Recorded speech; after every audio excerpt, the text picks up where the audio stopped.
The sound of laughter from the bedroom wasn't mine. I stood frozen in my own hallway, grocery bags heavy in my hands, listening to my husband's voice mixed with another woman's giggles. The keys were still in my hand, still warm from being outside in the summer heat.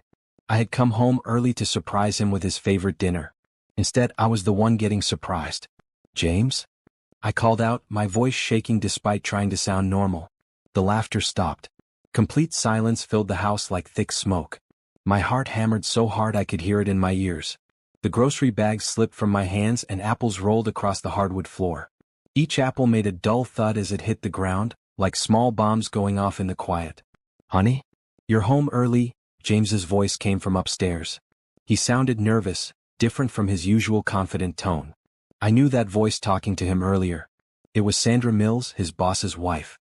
The same Sandra who had been so sweet to me at company parties, always asking about my job at the local library, always complimenting my hair or dress.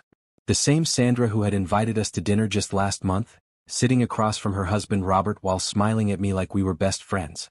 My legs felt like they were made of water. I grabbed the stair railing and pulled myself up, one step at a time. Each step felt like walking through mud. The house suddenly seemed too big, too quiet except for the sound of my breathing and footsteps on the stairs. "I got off work early," I managed to say, still climbing. "Thought I'd make that pasta dish you like." More silence. Then I heard quick movements from our bedroom, feet hitting the floor, dresser drawers opening and closing. The sound of hushed whispers. My stomach twisted into knots so tight I thought I might be sick right there on the stairs. When I reached the top, James was standing in the doorway of our bedroom. His shirt was wrinkled, his hair messy. Behind him, I could see Sandra sitting on the edge of our bed, smoothing down her skirt with shaky hands. Our bed. The bed where James and I had made promises to each other 5 years ago about forever and always. "This isn't what it looks like," James said, running his hand through his hair. But it was exactly what it looked like. Sandra couldn't meet my eyes. She kept staring at her hands, her face red with shame. The room smelled like her perfume, something expensive and floral that made my nose itch. It was the same perfume she always wore to company events, the one I had actually complimented her on once. "Then what is it?" I asked, surprised at how calm my voice sounded. Inside, I felt like I was falling down a deep hole with no bottom. James opened his mouth, then closed it. He looked like a fish gasping for air. Sandra finally stood up, grabbing her purse from the nightstand. The same nightstand where I kept a picture of James and me from our honeymoon. "I should go," Sandra whispered, finally looking at me. Her eyes were full of tears, but I couldn't feel sorry for her. Not when she was standing in my bedroom in my house after being with my husband. "Yes, you should," I said. She walked past me without saying anything else. I heard her footsteps going down the stairs, heard the front door open and close. Her car started in the driveway and then she was gone, leaving behind only the smell of her perfume and the sound of my world falling apart. James and I stood there looking at each other. 5 years of marriage, 3 years of dating before that, and this is where we ended up. Him with his wrinkled shirt and guilty face, me with my heart breaking into pieces I wasn't sure I could ever put back together. "How long?" I asked. He sat down on the bed heavily, like he was carrying something too heavy for his shoulders. 3 months. 3 months. While I had been working extra hours at the library to save money for our anniversary trip. While I had been planning surprise dinners and picking out gifts for him. While I had been talking to my sister about maybe trying for a baby soon. 3 months of lies and sneaking around and pretending everything was normal. "Why?" The word came out as barely a whisper. "I don't know," he said, which was probably the worst answer he could have given me. "It just happened. Things like this don't just happen. People make choices.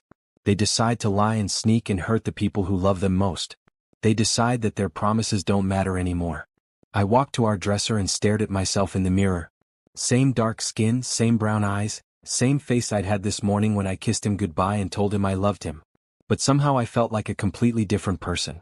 The woman who had left for work this morning had been married, had been happy, had been planning a future with the man she loved. The woman looking back at me in the mirror was none of those things. "I'm going to stay at my sister's tonight," I said. "We should talk about this," James said. "We can work through this." I turned around to look at him. He was still sitting on our bed, the bed where he had been with another woman just minutes ago. His face was hopeful, like he actually believed we could just talk our way past this. "Work through what? You sleeping with your boss's wife in our bed? You lying to me for 3 months? You making me look like a fool at every company party while you and Sandra shared secret looks?" He flinched like I had hit him. Maybe my words were hitting harder than I thought they would. "I made a mistake," he said. "A mistake is forgetting to pick up milk at the store." This was a choice. Lots of choices. I grabbed some clothes from the dresser and threw them into a bag. My hands were shaking so badly I could barely zip it closed. James sat there watching me, not saying anything else. What else was there to say? As I walked toward the bedroom door, I stopped and looked back at him one more time. This man I had loved for 8 years, who I had planned to grow old with, who I had trusted with everything I had. "The grocery bags are on the floor downstairs," I said. "There's ice cream in there. It's probably melting." Then I left him sitting there and walked out of the house we had bought together, out of the life we had built together, out of everything I thought I knew about love and trust and forever. My sister's house smelled like vanilla candles and baby powder. She opened the door in her pajamas, took one look at my face and pulled me inside without asking any questions. That's the thing about sisters. They know when your world has exploded just by looking at you. "What happened?" she asked, taking my bag and leading me to her couch. "James is cheating on me." The words felt strange coming out of my mouth, like I was talking about someone else's life. "With Sandra Mills, his boss's wife." She sat down next to me and wrapped her arms around me. I hadn't cried yet, hadn't let myself feel anything except shock and anger. But sitting there on her soft couch, surrounded by pictures of her kids and the life she had built, everything hit me at once. I cried until my throat hurt and my eyes were swollen. I cried for the 8 years I had given to James, for the future I had planned with him, for the trust that was broken and couldn't be fixed. My sister held me and didn't say anything, just let me fall apart in her living room while her kids slept upstairs. "I'm so stupid," I finally said when the tears slowed down. "No, you're not. You're loyal and trusting, and those are good things. James is the one who messed up, not you." But I felt stupid. Stupid for not seeing the signs, for believing his stories about working late, for not noticing how he had started dressing nicer for work, how he had been distant lately, how he always seemed to have his phone with him now. "What are you going to do?" she asked. "I don't know." That was the truth. I had never thought about what I would do if James cheated on me because I never thought he would. We had problems like every couple, but I thought we were solid. I thought we were the kind of couple who would make it through anything. I spent the next 3 days at my sister's house, calling in sick to work and trying to figure out what to do with my life. James called and texted constantly, begging me to come home so we could talk. I ignored all of it. I wasn't ready to talk. I wasn't ready to listen to him explain why he had thrown away our marriage for someone else. On Thursday morning, my sister went to work and left me alone with my thoughts and too much coffee. I was sitting at her kitchen table, staring out the window at her neighbor's garden, when my phone rang. It wasn't James this time. It was Robert Mills, James's boss, Sandra's husband. I stared at his name on my phone screen, wondering if I should answer. What could he possibly want to say to me? Did he know what his wife had been doing? Was he calling to blame me somehow, like this was my fault for not keeping my husband happy? Finally, I answered. "Hello. Hi, this is Robert Mills, James's boss. I was wondering if I could talk to you." His voice sounded tired, older than I remembered from the company parties. Usually he was loud and confident, always telling stories and making people laugh. Now he sounded like someone had taken all the energy out of him.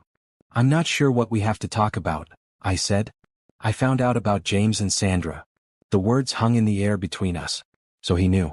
His wife had been cheating on him with my husband, and now we were both left picking up the pieces of marriages we thought were solid. "I'm sorry," I said, because I didn't know what else to say. "I'm sorry too. For both of us." There was silence for a moment.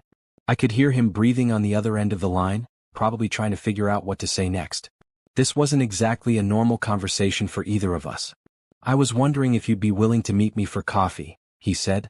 "I think we both deserve to know the whole truth about what's been going on." I wasn't sure I wanted to know the whole truth. I already knew enough to understand that my marriage was over. Did I really need more details about how James and Sandra had been sneaking around, lying to both of us?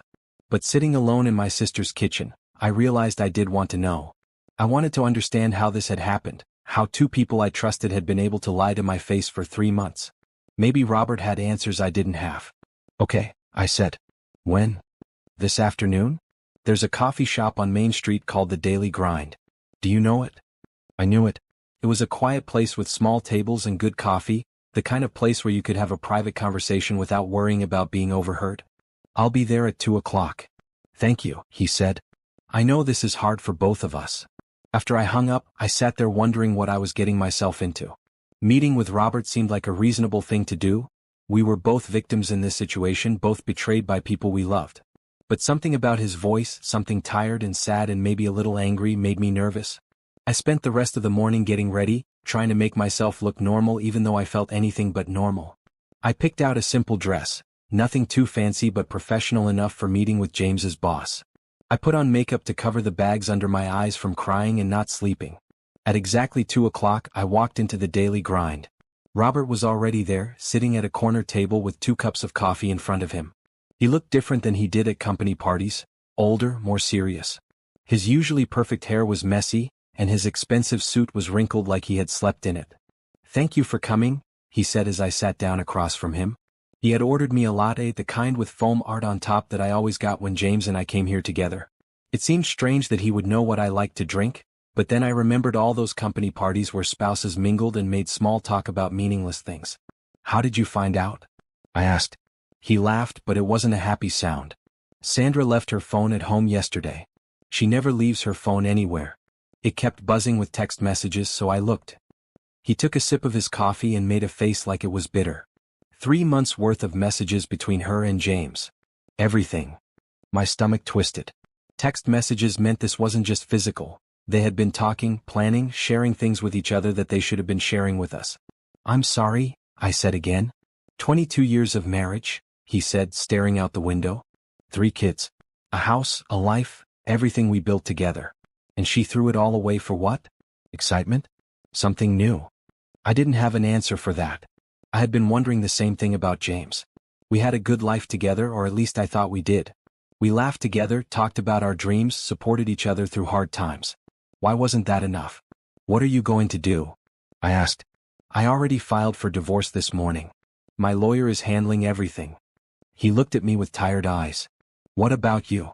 "I don't know yet. I'm staying at my sister's house while I figure things out." We sat there drinking our coffee and not talking for a while. The coffee shop was busy with the afternoon crowd, people grabbing drinks before heading back to work, students studying at laptops, couples sharing pastries and talking quietly. Everyone else's life seemed so normal, so uncomplicated. "There's something else," Robert said finally. I looked up at him. His expression had changed, become more serious somehow. "I've been doing some thinking since I found out. About what I want to do next, about what kind of life I want to build after this mess." I waited for him to continue, not sure where this conversation was going. "I know this might sound crazy and I know the timing is terrible, but I have a proposition for you." The way he said proposition made my heart speed up. This conversation was taking a turn I hadn't expected. "What kind of proposition?" He leaned forward, his hands wrapped around his coffee cup. "Marry me." The coffee shop seemed to go silent around us. I could see Robert's mouth moving, but it took a few seconds for his words to actually make sense in my brain. "I'm sorry, what did you say?" "I know it sounds insane," he said quickly. "But hear me out. We're both getting divorced. We're both starting over. We both know what it's like to be betrayed by the people we trusted most." I stared at him like he had just suggested we rob a bank together. This was James's boss, Sandra's husband, a man I barely knew beyond small talk at company parties. And he was asking me to marry him while I was still technically married to someone else. "Robert, I think the stress of everything that's happened is making you—" "I'm not having a breakdown," he interrupted. "I've been thinking about this all night. Look, I'm 52 years old. I don't want to spend the next 20 years dating and trying to find someone new, wondering if they're going to cheat on me too. You're 31, you're smart, you're beautiful, and you understand what I'm going through because you're going through it too." My hands were shaking so badly I had to put my coffee cup down. This was the strangest conversation I had ever had in my life. "We barely know each other," I said. "We know the important things. We know we can both be faithful to our marriages, even when our spouses can't. We know we both value honesty and commitment. And we know we both deserve better than what we got." He reached across the table and covered one of my hands with his. His hand was warm and steady, completely different from James's hands, which were always moving, always fidgeting with something. "Think about it practically," he continued. "I'm financially stable. I own my company, I have a house that's paid off, investments, retirement savings. You wouldn't have to worry about money ever again. You could quit your job at the library if you wanted to, or keep working if that makes you happy. Whatever you want." "This isn't about money," I said, pulling my hand away. "No, it's not. It's about partnership. It's about two people who understand each other choosing to build something together instead of trying to start over alone. I felt dizzy, like the room was spinning around me. 24 hours ago, my biggest worry was what to make James for dinner. Now I was sitting in a coffee shop listening to his boss propose marriage while my own marriage fell apart. "I need time to think," I said. "Of course. This is a big decision." He pulled out his business card and wrote something on the back. "That's my personal number. Call me when you're ready to talk more." I took the card with numb fingers. His handwriting was neat and precise, just like everything else about him seemed to be. "Can I ask you something?" I said. "Why me? You could marry anyone. Someone who isn't connected to this mess." He was quiet for a moment, stirring his coffee even though he hadn't added anything to it. "Because you understand. Anyone else would look at me and see a man whose wife cheated on him, a man who couldn't keep his marriage together. They'd wonder what was wrong with me, why Sandra chose someone else. But you know it wasn't about us. You know it was about them and their choices." I understood what he meant, even though this whole conversation felt like something out of a dream. The shame I felt wasn't really about what I had done wrong, it was about being the kind of person someone could cheat on, about not being enough to keep James happy. "I have to go," I said, standing up so quickly that my chair scraped loudly against the floor. "Wait." He stood up too. "I know this is overwhelming. But think about what your alternatives are. You can go back to James and try to work things out, knowing you'll never really trust him again. Or you can start over alone, trying to rebuild your whole life from scratch. Or you can consider a third option." I walked out of the coffee shop without answering him, but his words followed me all the way back to my sister's house. What were my alternatives, really? That evening, my sister came home from work to find me sitting on her back porch, staring at Robert's business card. "You look like someone who's seen a ghost," she said, sitting down next to me. "Something like that." I told her about my coffee meeting with Robert, about his impossible proposal, about the choice he was asking me to make. She listened without interrupting, which was unusual for her. Usually she had opinions about everything and wasn't shy about sharing them. "What do you think?" I asked when I finished the story. "I think it's the craziest thing I've ever heard," she said. "And I think you're actually considering it." She was right. As insane as Robert's proposal was, I couldn't stop thinking about it. Not because I was in love with him, I barely knew him, but because everything he had said made a certain kind of sense. "James called while you were out," she said. "He wants to come over and talk." "What did you tell him?" "I told him you weren't ready to see him yet. But he's not giving up. He seems to think he can convince you to forgive him." The thought of seeing James, of listening to him apologize and make promises he had already broken, made me feel tired in a way that sleep couldn't fix. "Maybe I should consider Robert's offer," I said. "Or maybe you should take some time to figure out what you actually want, not just what seems like the easiest way to avoid dealing with James." That stung because it was probably true. Robert's proposal wasn't really about love or partnership. It was about two hurt people trying to find a way to feel safe again. But was that so wrong? What if easy is what I need right now? I asked. "Then you're not the sister I know. The sister I know fights for what she wants. She doesn't take the easy way just because it's there." I went to bed that night thinking about what I really wanted from my life. For 8 years, everything I wanted had been tied up with James. The house we would buy together, the kids we would have, the trips we would take when we saved enough money. Now all of those dreams felt like they belonged to someone else. What did I want for myself, separate from any man? I wanted to feel safe. I wanted to trust the person I was with. I wanted to build something that wouldn't fall apart the moment someone else seemed more interesting or exciting. Maybe Robert was right. Maybe what we were both looking for wasn't passion or romance, but partnership and security. Maybe love wasn't the only foundation for a marriage. The next morning I called him. "I've been thinking about what you said," I told him. "And? I want to know more. About what you're really proposing, what this marriage would look like. Can we meet again? Somewhere private this time. My house maybe?"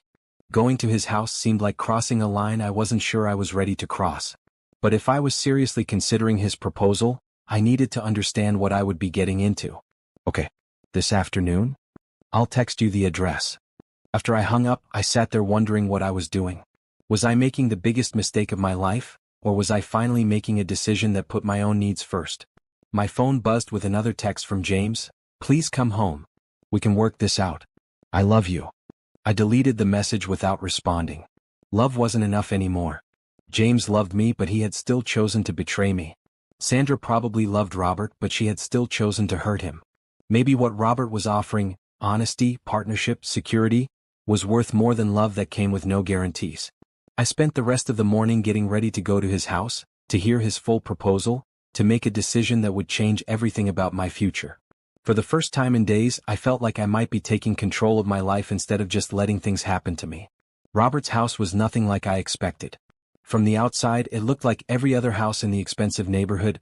Big, perfect, the kind of place where people who had made it in life were supposed to be happy.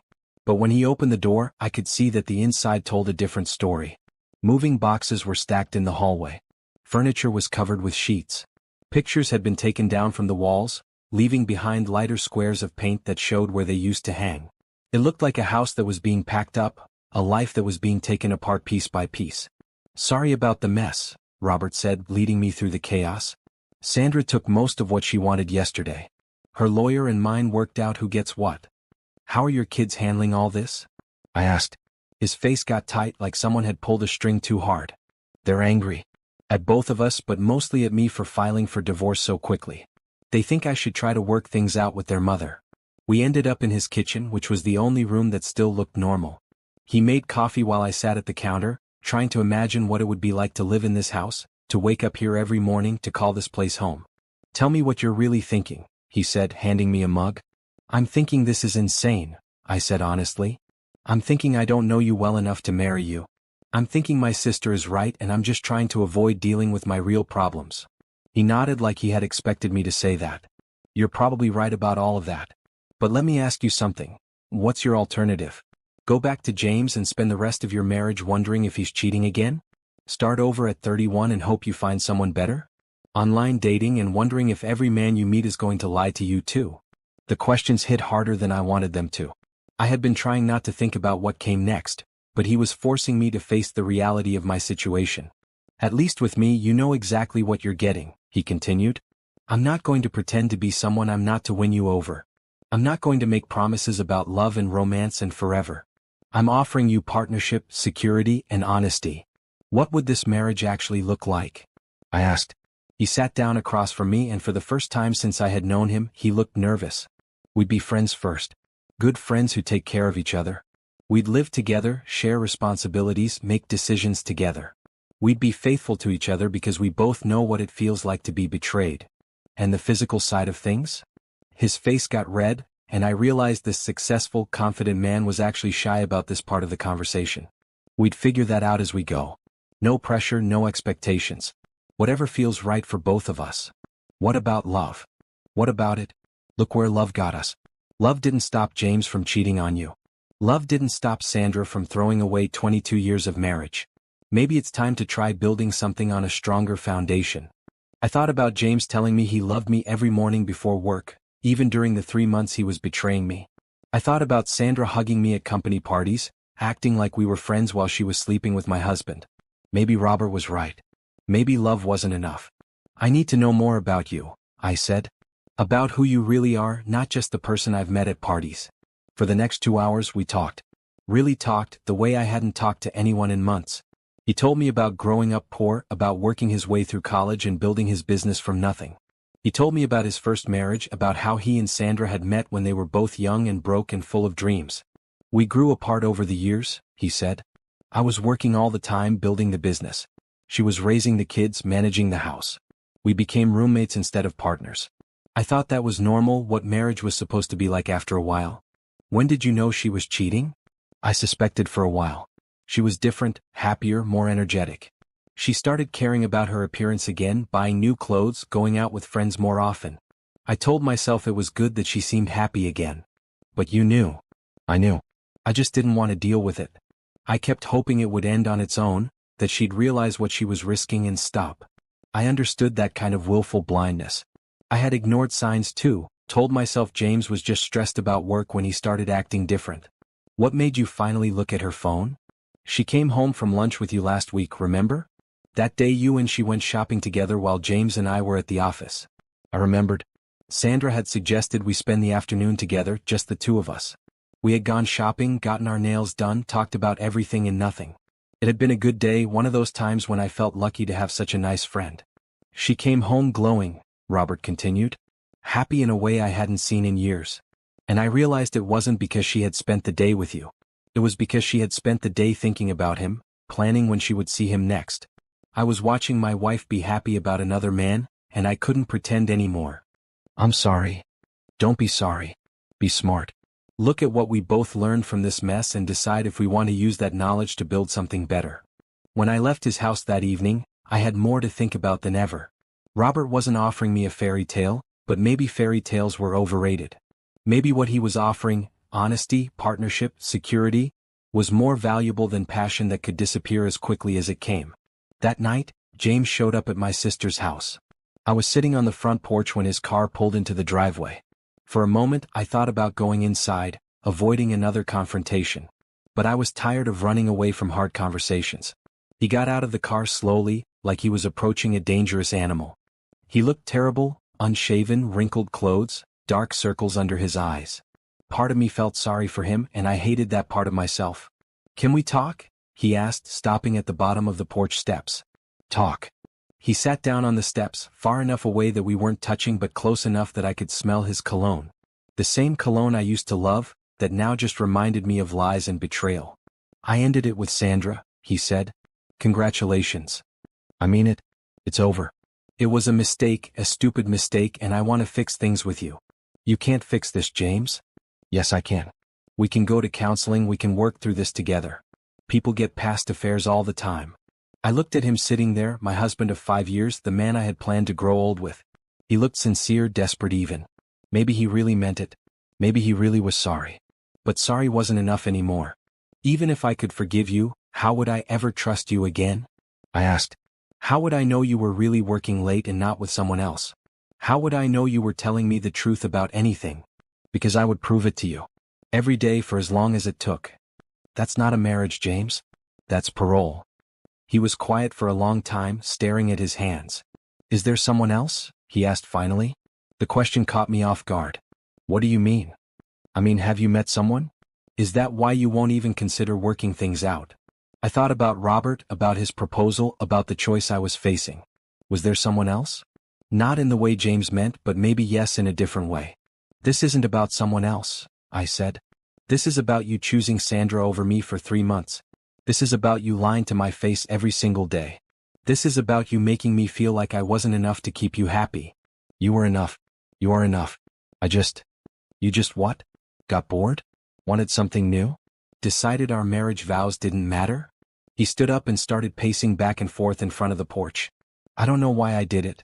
I don't know what I was thinking. I know it was wrong, I know I hurt you, and I know I don't deserve another chance. But I'm asking for one anyway because I love you and I can't imagine my life without you." For 8 years, those words would have meant everything to me. Now they just sounded like more promises he might break. "I can't do this anymore," I said, standing up to go inside. "Wait." He grabbed my hand. "Just tell me there's hope. Tell me there's something I can do to earn your forgiveness." I looked down at his hand holding mine, at the wedding ring he was still wearing. The ring that matched the one I had taken off and left on my sister's kitchen counter 3 days ago. "I'm filing for divorce," I said. His face crumbled like I had hit him. "Don't say that. Please don't say that. It's already decided." "Is this about money? About the house? We can figure all that out. You can have whatever you want." "It's not about money." "Then what is it about?" I pulled my hand free and looked at him one last time. This man who had been my everything for 8 years, who I had trusted with my heart and my future and my dreams. "It's about the fact that I don't love you anymore." I went inside and left him standing in the driveway. Through the window, I watched him get back in his car and sit there for a long time before finally driving away. That night I called Robert. "I want to hear your full proposal," I told him. "I'll pick you up tomorrow morning," he said. "We have a lot to discuss." Robert picked me up in a car I had never seen before. A simple black sedan instead of the expensive sports car he usually drove to company events. Everything about him seemed different now that we weren't pretending to be casual acquaintances. He was still polite, still careful with his words, but there was something more real about him. "Where are we going?" I asked as we drove through town. "I want to show you something." We drove for about 20 minutes out of the city and into the countryside. The houses got bigger and farther apart, surrounded by trees and rolling hills. Finally, he turned down a long gravel driveway that led to a house I had never seen before. It wasn't as big as his house in town, but it was beautiful in a completely different way. It was older, made of stone and wood, with large windows and a wraparound porch. Gardens surrounded it, full of flowers I couldn't name but that filled the air with sweet scents. "What is this place?" I asked as we got out of the car. "It belonged to my grandmother. She left it to me when she died 5 years ago. Sandra never liked it, too far from town, too old-fashioned. But I've been fixing it up, working on it myself when I needed to get away from everything." He led me up the front steps and unlocked the door. The inside was nothing like his house in town. Where that house was formal and perfect, this one felt lived in and comfortable. The furniture was old but well made, the kind of pieces that got better with age instead of falling apart. "It needs work," he said, sounding almost nervous. "The kitchen needs updating, some of the floors need refinishing. But the bones are good. It's solid." I walked through the rooms slowly, taking everything in. The living room had a stone fireplace and built-in bookshelves filled with old books. The kitchen was small but had big windows that looked out over the gardens. Upstairs, there were 3 bedrooms and a bathroom with an old clawfoot tub. "Why are you showing me this?" I asked when we came back downstairs. "Because if you say yes to my proposal, this is where we would live. Not the house in town. That's too full of memories, too connected to my life with Sandra. This place is clean, neutral. We could make it ours." I could picture it somehow. Waking up in one of those bedrooms with sunlight streaming through the windows. Having coffee in the kitchen while looking out at the gardens. Reading by the fireplace on cold nights. It felt peaceful in a way my life hadn't felt in a long time. "Tell me exactly what you're proposing," I said. We sat down on the old couch in the living room, and he took a deep breath like he was preparing for the most important business presentation of his life. "Here's what I'm thinking. We get married as soon as both our divorces are final. No big wedding, just a simple ceremony at the courthouse. We move in here together and spend the first year getting to know each other as housemates and friends. And then we see what develops naturally. Maybe we fall in love, maybe we don't. Maybe we become the kind of couple who holds hands and plans romantic vacations. Maybe we become the kind of couple who watches TV together and shares household duties and is content with quiet companionship. Either way is fine with me." "What about physical intimacy?" His face got red again, but he didn't look away. "That's up to you. Completely up to you. If it happens, it happens. If it doesn't, we're still married, still committed to each other. And if one of us meets someone else, falls in love with someone else, then we talk about it honestly. But I don't think that's going to happen. I think we're both done with the kind of love that makes people do stupid things and hurt the people who trust them." I stood up and walked to the window, looking out at the gardens. There was something appealing about what he was describing, a marriage based on choice rather than emotion, on commitment rather than passion. A marriage where both people knew exactly what they were signing up for. "What about children?" I asked. "Do you want children?" "I thought I did. With James, I mean. But now I don't know. My kids are grown. If you decide you want children, we can talk about it. If you don't, that's fine too. I'm not trying to convince you to want anything you don't want." That was different from James, who had always assumed we would have kids someday, who had never asked me what I actually wanted. Robert was asking me to choose my own life instead of just going along with someone else's plans. "Why me?" I asked again. "Really? You could find someone who wasn't connected to this mess with James and Sandra." He was quiet for a long time, looking around the room like he was seeing it for the first time. "Because you understand what it feels like to have your trust broken by the person you trusted most. Because you know the difference between love and loyalty. Because I've watched you at company parties for 3 years, and you're always kind to everyone, even the people who are boring or awkward or difficult. That's not much to base a marriage on. It's more than most people have. Most people get married because they're in love, and then they spend years finding out they don't actually like each other very much. We're starting from the opposite direction." I thought about that. James and I had fallen in love quickly, gotten married because we couldn't imagine being apart. But when I really thought about it, did we actually like each other? Did we have fun together when we weren't being romantic? Did we respect each other's opinions and choices? "I need time to think about this," I said. "How much time?" "I don't know. A few days? A week? Take all the time you need. But while you're thinking, consider this. What's the worst thing that could happen if you say yes?" I thought about it. "We could end up miserable together." "And what's the worst thing that could happen if you say no?" "I could end up miserable alone." "Exactly. Either way there's risk. But if you say yes, at least you're not facing that risk by yourself." We drove back to my sister's house in comfortable silence. When he walked me to the door, he didn't try to kiss me or hug me or do anything that would make this feel like a date. He just shook my hand like we were business partners who had just concluded an important meeting. "Think about it," he said.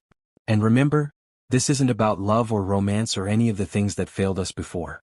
This is about two smart people making a practical decision about how they want to spend the rest of their lives." That night, I called my divorce lawyer and told her to speed up the process. I wanted to be free of James as quickly as possible, whether I decided to marry Robert or not.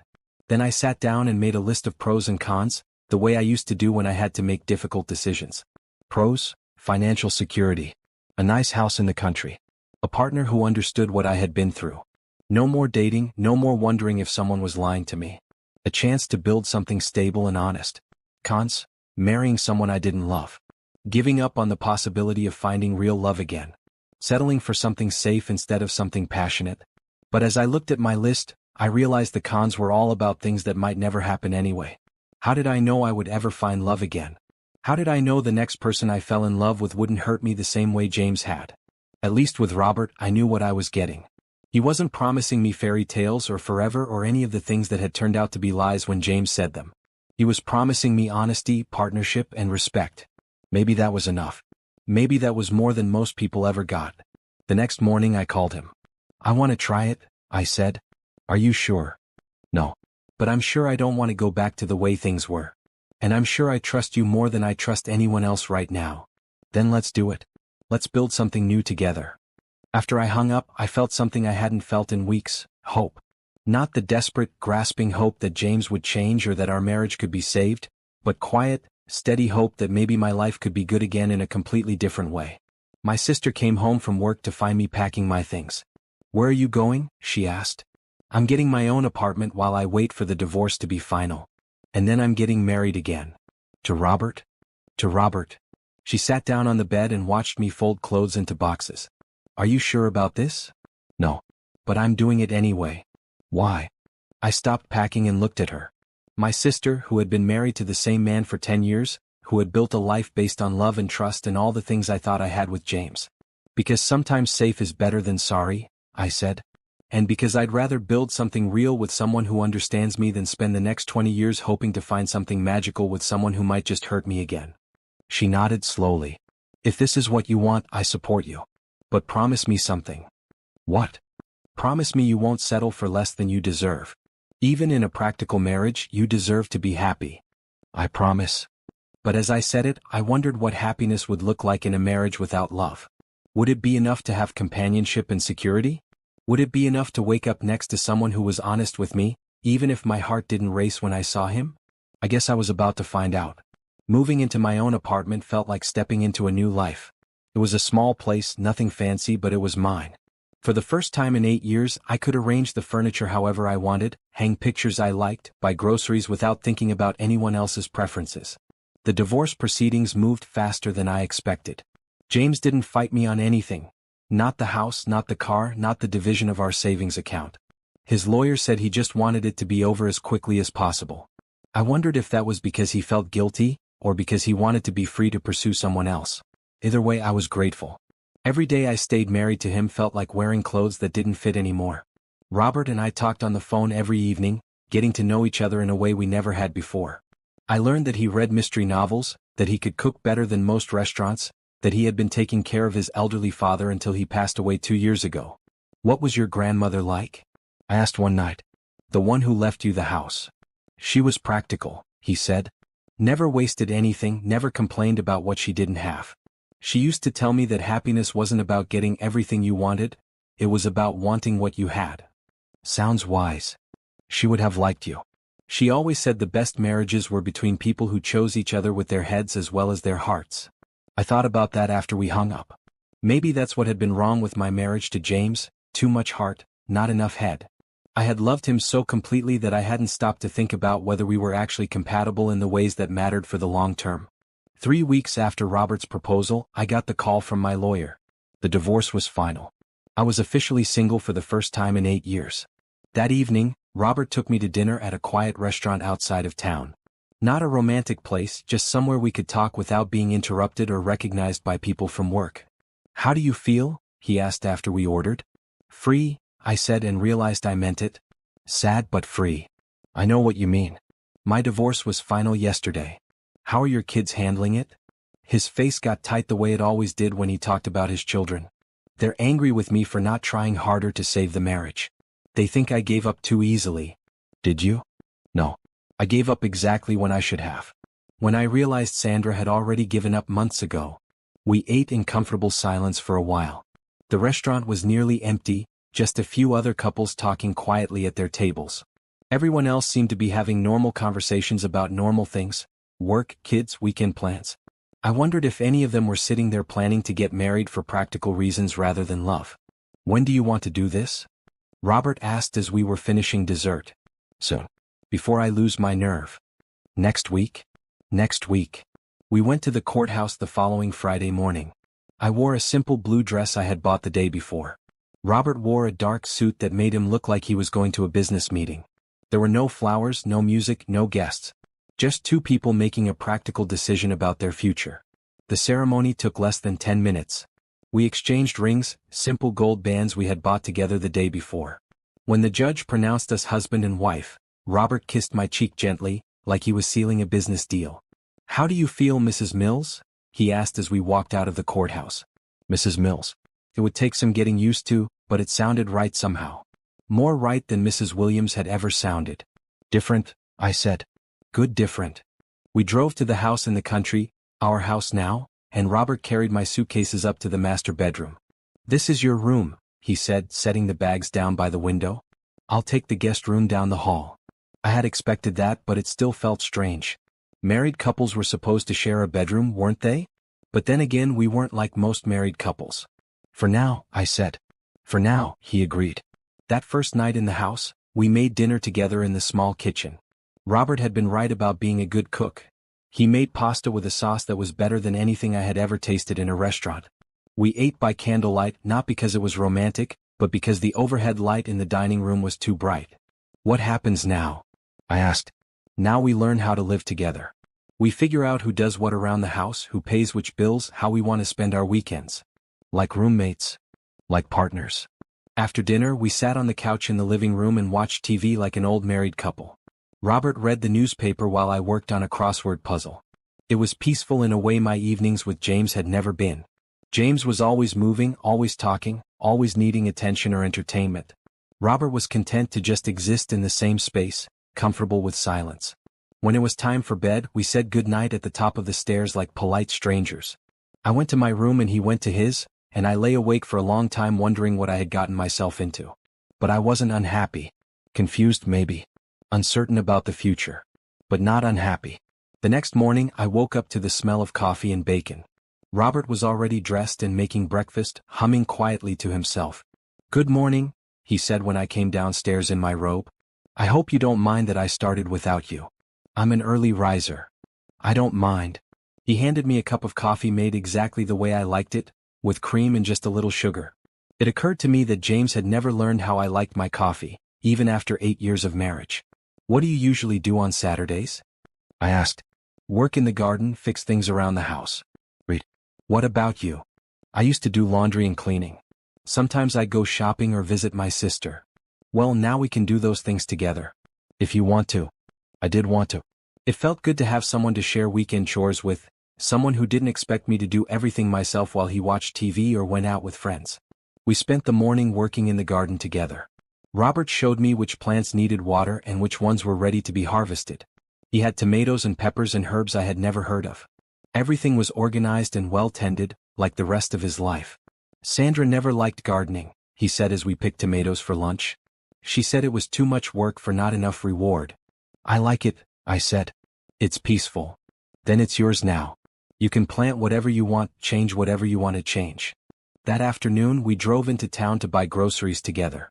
It was the first time we had been out in public as a married couple, and I was curious to see how it would feel. At the grocery store, we ran into Mrs. Henderson, who worked at the library with me. Oh my goodness, she said when she saw us together. I heard about your divorce from James. I'm so sorry, dear. Thank you, I said. She looked at Robert curiously, clearly wondering who he was and why we were shopping together. Mrs. Henderson, this is my husband, Robert Mills, I said. Her eyes went wide. Your husband? But I thought. We were married yesterday, Robert said smoothly, putting his arm around my shoulders. Small ceremony, just the two of us. Well, congratulations, she said, though she looked confused. That's quite a surprise. After she walked away, Robert and I looked at each other and started laughing. I guess we're going to get that reaction a lot, I said. Are you okay with that? I think so. People will talk for a while, but then they'll find something else to gossip about. That evening we got a call from my sister. I ran into Mrs. Henderson at the gas station, she said. She told me you got married yesterday. Please tell me she was confused. She wasn't confused. You actually did it? You married Robert Mills? I married Robert Mills. There was a long silence on the other end of the phone. Are you happy? She asked finally. I looked around the living room where Robert was reading his mystery novel, his reading glasses perched on the end of his nose. The fire was crackling in the fireplace and I could hear crickets singing outside the windows. Yes, I said. I think I am. Then I'm happy for you. But I want to meet him properly. Bring him to dinner on Sunday. I'll ask him. When I hung up, Robert looked up from his book. Everything okay? My sister wants us to come to dinner on Sunday. She wants to meet you properly. Are you ready for that? Introducing me to your family? You're my husband now. They'll have to get used to it eventually. He smiled, the first real smile I had seen from him since this whole thing started. Yes, I suppose they will. That night as I got ready for bed, I realized something had changed. When I thought about the future now, I didn't feel scared or uncertain. I felt curious about what Robert and I would build together, about what our life would look like in a year or 5 years. Maybe this practical marriage would turn into something more, maybe it wouldn't. But either way, I was no longer alone, no longer afraid of being hurt by someone I trusted. For the first time in months, I fell asleep easily and slept through the night without any bad dreams. Sunday dinner at my sister's house was exactly as awkward as I expected it to be. My sister's husband, David, kept looking at Robert like he was trying to figure out what his angle was. My 10-year-old nephew asked why Robert was so much older than me. My 8-year-old niece wanted to know why we didn't have a real wedding with a dress and cake. Because sometimes adults do things differently than in movies, Robert said patiently. But don't you love each other? My niece pressed. I felt my face get hot, but Robert didn't seem uncomfortable at all. We care about each other very much, he said. Sometimes that's even better than love. My sister gave me a look across the table that said we would be having a private conversation about this later. After dinner, while Robert was helping David fix something in the garage, my sister cornered me in the kitchen. He seems nice, she said carefully. But you've been married for 2 days and you seem more like business partners than newlyweds. Maybe that's not a bad thing. She dried her hands on a dish towel and looked at me seriously. I'm worried you're settling. I'm worried you're so afraid of being hurt again that you're choosing someone safe instead of someone who makes you happy. Robert does make me happy. In a quiet way. What about passion? What about excitement? What about the kind of love that makes you feel like you can't breathe when he walks in the room? What about it? That kind of love didn't work out so well for me with James. James was a cheater. That doesn't mean all love is dangerous. I understood what she was trying to say, but I wasn't sure she understood what I was trying to build with Robert. Maybe I don't want the kind of love that makes me feel like I can't breathe, I said. Maybe I want the kind of love that makes me feel like I can breathe easier. She was quiet for a moment, considering that. If that's really what you want, then I'm happy for you. But promise me you'll be honest with yourself about what you're feeling. Don't talk yourself out of wanting more just because you're scared. On the drive home, Robert was unusually quiet. Your family is nice, he said finally. They're worried about me. I know. I would be too if I were them. I looked at him, surprised by his honesty. Do you think they should be worried? I think they love you and they want you to be happy. They're not sure I can make you happy because they don't understand what kind of marriage we're trying to build. Do you understand it? He was quiet for a long time, focusing on the road ahead of us. I think we're both trying to figure it out as we go, he said finally. That week, we settled into a routine that felt surprisingly natural. Robert left for work early and I went to the library at my usual time. In the evenings we cooked dinner together and talked about our days. We watched TV or read books, sometimes in the same room, sometimes separately. It was peaceful in a way my marriage to James had never been. There was no drama, no fighting, no wondering what mood he would be in when he came home. Robert was steady, predictable in the best possible way. But my sister's words kept echoing in my head. Was I settling? Was I so afraid of being hurt that I was choosing safety over happiness? On Friday night, Robert suggested we go out to dinner. Anywhere special? I asked. There's a new restaurant in town I've been wanting to try. Unless you'd rather stay home. No, going out sounds nice. The restaurant was small and intimate, with soft lighting and quiet music. The kind of place couples went for romantic dinners. Several other couples were there, holding hands across their tables, gazing into each other's eyes, looking like they were in love. Robert and I sat across from each other and talked about work, about the house, about books we had been reading. Pleasant conversation between two people who liked each other. But we weren't holding hands, weren't gazing into each other's eyes, weren't looking like we were in love. Do you ever miss it? I asked suddenly. Miss what? Being in love. The excitement, the passion, the feeling like the other person is the most important thing in the world to you. He considered the question seriously, the way he considered everything. Sometimes, he said. But I also remember how exhausting it was.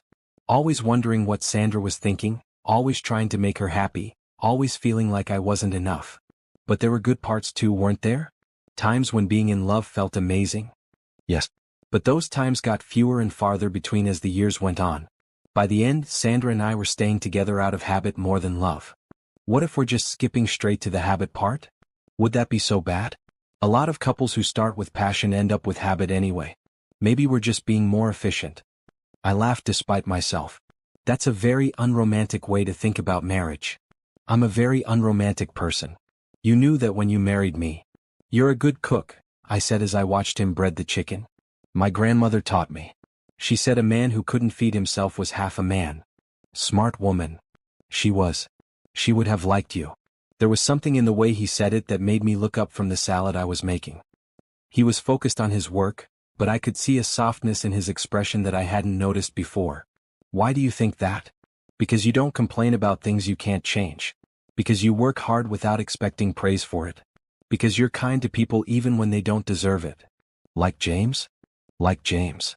The mention of my ex-husband hung in the air between us for a moment. We didn't talk about James and Sandra much anymore, but they were always there in the background of our relationship, the reason we had found each other in the first place. Do you think we would have met under different circumstances? I asked. You mean if our spouses hadn't been cheating with each other? Yes. Robert stopped what he was doing and really considered the question. Probably not. We moved in different circles despite working for the same company. You were the librarian married to one of my employees.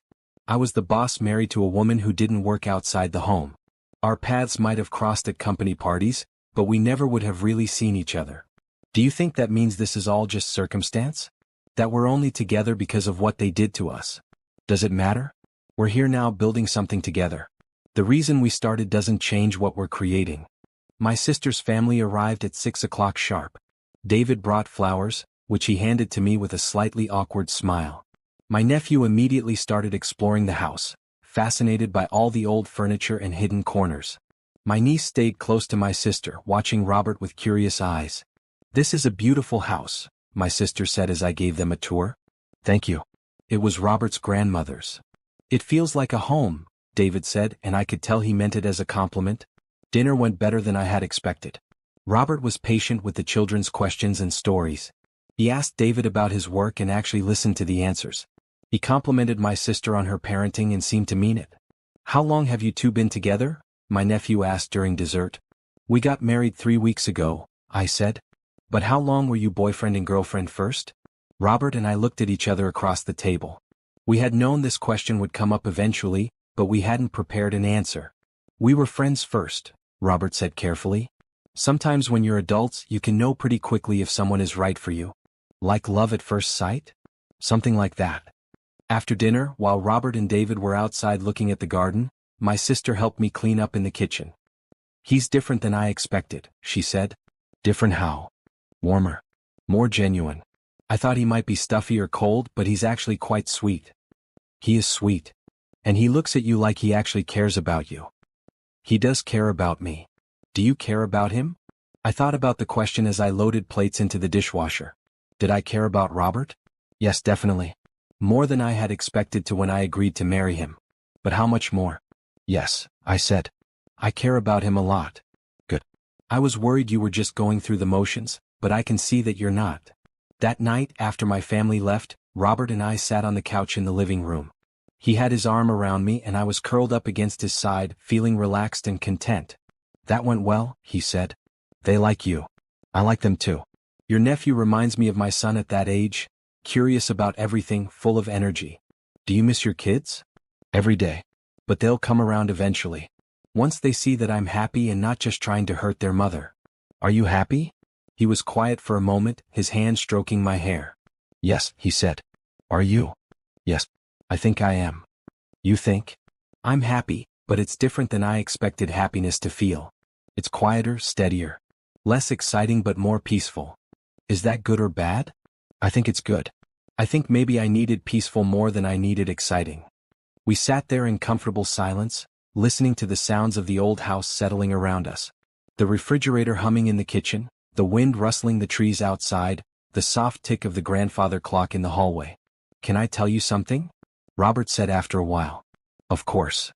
When I first proposed to you, I thought this would be easy. Two practical people making a practical decision. But it's more complicated than I expected. How so? Because I'm starting to feel things I didn't plan on feeling. And I don't know if that's good or if it's just going to complicate what we're trying to build. I lifted my head to look at him. What kind of things? Protective things. Caring things. Things that feel dangerously close to love. My heart started beating faster.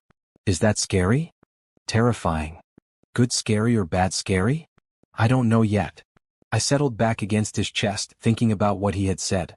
I was starting to feel those same dangerous things. The urge to make him smile, the disappointment when he wasn't there when I woke up, the way my day felt better when he came home from work. Maybe we don't have to be scared of it, I said. Maybe we can just let it happen and see where it goes. Without expectations? Without expectations. But what if it goes somewhere we're not prepared for? Then we'll figure it out together. He was quiet for a long time, his hand still stroking my hair. I haven't felt this way about anyone since Sandra and I were young, he said finally. Is that good or bad? I'm not sure. But I know I don't want to lose it. You won't lose it. We won't lose it. How can you be sure? Because we're not James and Sandra. We're not going to hurt each other the way they hurt us. Promise. Promise. That night, when Robert walked me to my bedroom door, our goodnight kiss lasted longer than usual. When we finally pulled apart, we stood there looking at each other with something that felt like wonder. Good night, he said softly. Good night. But as I got ready for bed, I found myself wishing he had asked to stay. Not for anything physical necessarily, but just to be close, to fall asleep next to someone who cared about me. Maybe tomorrow night I would ask him. Maybe it was time to take the next step in whatever we were building together. The thought should have scared me, but it didn't. For the first time since my divorce, I felt ready to be vulnerable with someone again.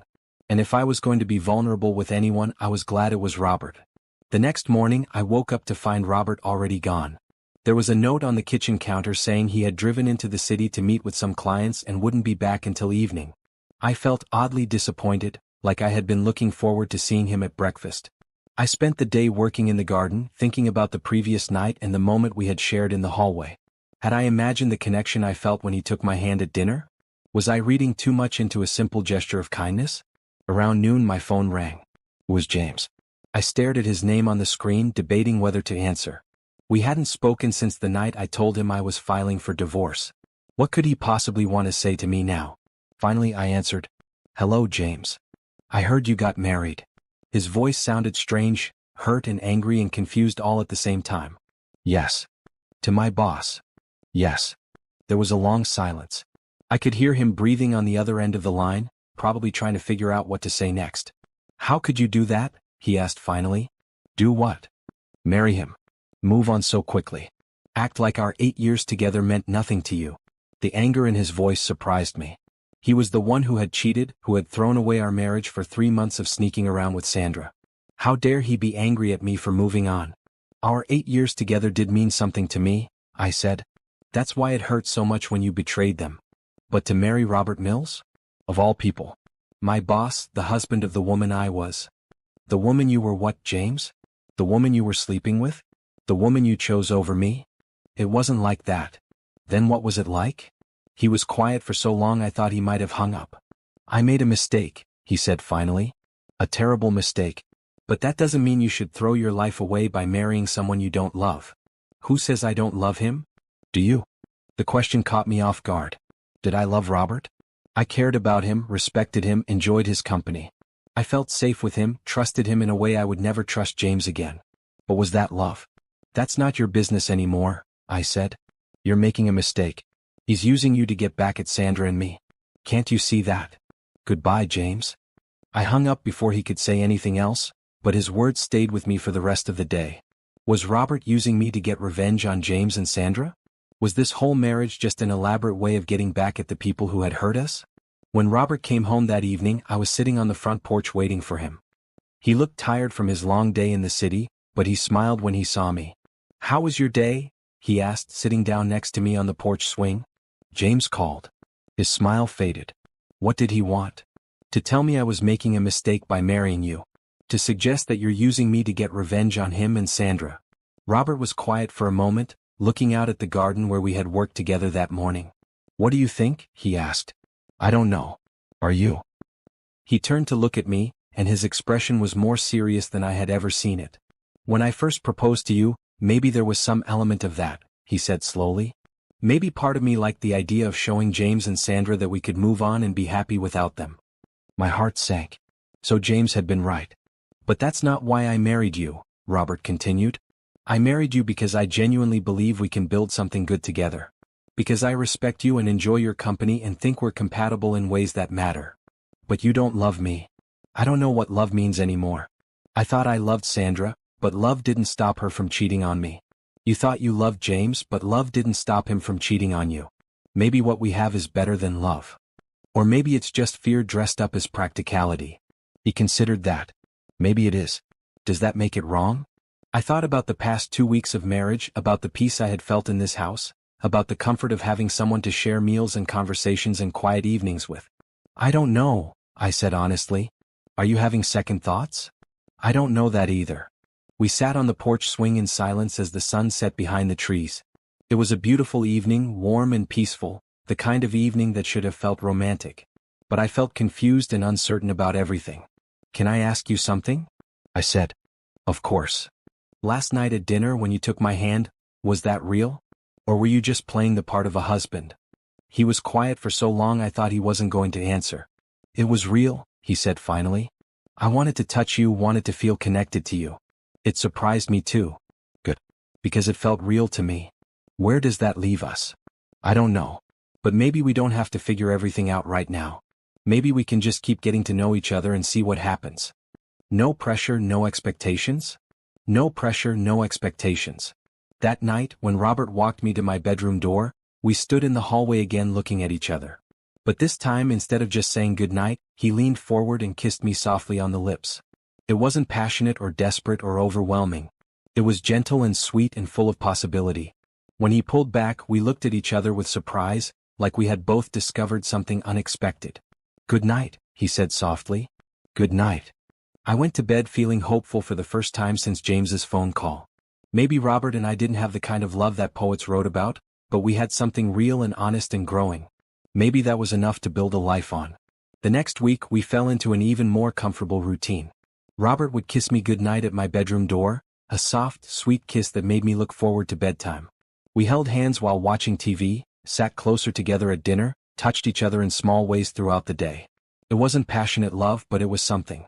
Something that belonged to us, that we were building together without pressure or expectations or fear. One evening, as we were cleaning up after dinner, Robert asked me a question that surprised me. "Do you want to invite your sister and her family over for dinner this weekend? I'd like to get to know them better." "Really? Really? They're important to you, which means they're important to me." I felt something warm spread through my chest, something that might have been the beginning of love. Not the desperate, all-consuming love I had felt for James, but something quieter and steadier and maybe more lasting. "I'd like that," I said. "Good.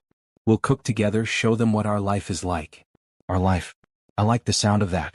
Saturday morning, Robert and I drove into town to shop for groceries for dinner with my sister's family. It was the kind of ordinary married couple activity I had done hundreds of times with James, but somehow it felt different with Robert. More collaborative, less stressful. "What does your nephew like to eat?" Robert asked as we stood in the cereal aisle. "Anything with sugar. But his parents try to limit that." "And your niece?" "She's pickier. She doesn't like foods that touch each other on her plate." Robert nodded seriously, like he was taking notes for an important business meeting.